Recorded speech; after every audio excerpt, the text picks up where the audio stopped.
तेव्हा रामनाथ कोविंद यांना पाठिंबा द्यायचा की नाही शिवसेनेचा निर्णय संध्याकाळी होणार आहे। मात्र त्यांच्या विरोधात उमेदवार उतरवण्याचा निर्णय हा काँग्रेसने पक्का केलेला आहे, कारण काँग्रेसने आता या सगळ्या संदर्भात जी आहे ती ठोस पावलं उचललेली दिसतात। काल मीरा कुमार यांचं नाव समोर आलेलं होतं, मात्र आता काँग्रेस कोणाच्या नावावर शिक्कामोर्तब करते हे पाहणं महत्त्वाचं आहे। 22 तारखेला त्यांची एक बैठक होणार होती आणि त्या बैठकीत नाव जे आहे ते शिक्कामोर्तब होईल असं समजलेलं होतं।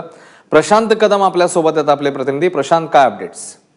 अश्विन, खरं तर काल जेव्हा भाजपचे राष्ट्रीय अध्यक्ष अमित शहा यांनी राष्ट्रपती पदासाठी रामनाथ कोविंद यांचं नाव जाहीर केलेलं होतं, त्याचवेळी त्यांनी हे स्पष्ट केलेलं होतं की हे नाव जाहीर झाल्यानंतर पंतप्रधान नरेंद्र मोदी यांनी काँग्रेस अध्यक्षा सोनिया गांधी आणि माजी पंतप्रधान मनमोहन सिंग यांना या नावाची कल्पना दिलेली होती आणि त्यांनी या नावाला पाठिंबा द्यावा अशा पद्धतीचं एक आव्हान जे आहे ते भाजपनं त्यावेळी केलं होतं। मात्र साहजिक आहे की राष्ट्रपती पदाच्या या निवडणुकीमध्ये केवळ आकड्यांच्या गणितावरून भाजप जरी मजबूत असलं तरी एक प्रतिकात्मक लढाई लढणं हे काँग्रेसला आवश्यक आहे आणि त्याचमुळं काल जरी काही विरोधी पक्ष जे आहेत जे युपी मधले होते आधी, त्यांनी देखील रामनाथ कोविंद यांच्या नावाला पाठिंबा जाहीर केलेला आहे।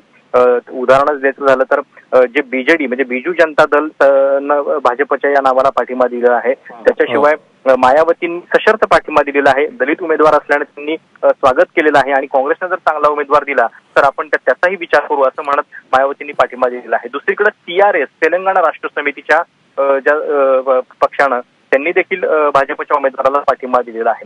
त्यामुळं विरोधकांच्या मधले अनेक पक्ष जे आहेत ते अशा पद्धतीनं भाजपच्या सोबत येत असले तरी देखील काँग्रेस उमेदवार देण्यावरती ठाम आहे आणि तो उमेदवार कोण असणार हे 22 तारखेच्या बैठकीत स्पष्ट होईल।